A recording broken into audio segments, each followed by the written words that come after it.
வணக்கம் ஃப்ரெண்ட்ஸ். நம்ம இன்னைக்கு ஒரு 2 தகவல்கள் பார்க்க போகிறோம். ஃபர்ஸ்ட் என்னன்னா, நம்ம எல்லாரும் யூஸ் பண்ணுற வாட்ஸ்அப் பற்றி தான். அதில் புதுசாக இப்போ ஒரு வசதி போட்டிருக்காங்க. அது என்னன்னா, நம்ம ஒருத்தவங்களுக்கு அனுப்பின செய்தி குறிப்பிட்ட நேரத்தில் தானாக அழிஞ்சிரும். வாங்க அதை பற்றி ஃபர்ஸ்ட் பார்ப்போம். இப்போ நம்ம ஒருத்தவங்களுக்கு ஒரு தகவலோ இல்லை ஒரு செய்தியை தான் அனுப்புகிறோன்னா அது அப்படியே அவங்க நிரந்தரமாக இருக்கும். இல்லை நம்ம தவறாக எதுவும் அனுப்பிட்டோன்னா அவங்க பார்க்கறதுக்கு முன்னாடி நம்ம அதை ரத்து செஞ்சிடலாம். இதான் நம்ம இப்போதைக்குள்ள வாட்ஸ்அப்பில் உள்ளது.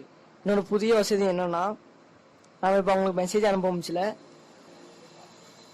அவங்க எவ்வளோ நேரத்தில் இது அழியணும் அப்படின்னு நம்ம செட் பண்ணிக்கலாம். இப்போ ஒரு அரை மணி நேரத்தில் ஆகணும்னா 30 மினிட்ஸ், இல்லை ஒரு மணி நேரத்தில் 1 ஹவர் அப்படின்னு செட் பண்ணிகிட்டே மெசேஜ் அனுப்பலாம். மெசேஜாக இருந்தாலும் சரி, இல்லை ஒரு தகவலாக இருந்தாலும் சரி.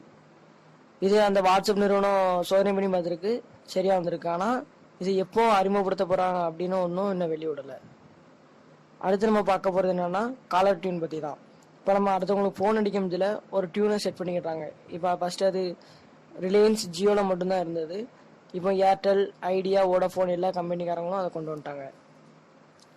ஜியோவில் ஃபஸ்ட்டு டோன் 20 நொடி பாடுற மாதிரி இருந்தது.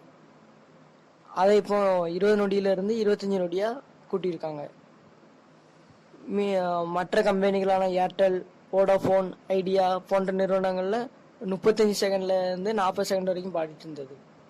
அதை இப்போ 25 செகண்டாக குறைச்சிருக்காங்க. இந்த 2 நியூஸும் உங்களுக்கு இப்போ பயனுள்ளதாக இருக்கும்னு நான் நினைக்கிறேன். இது போன்ற செய்திகளை உடனுக்குடன் தெரிஞ்சுக்கொள்ள நம்ம சேனலை சப்ஸ்கிரைப் பண்ணுங்கள், மறக்காமல் ஷேர் பண்ணுங்கள். Thank you friends.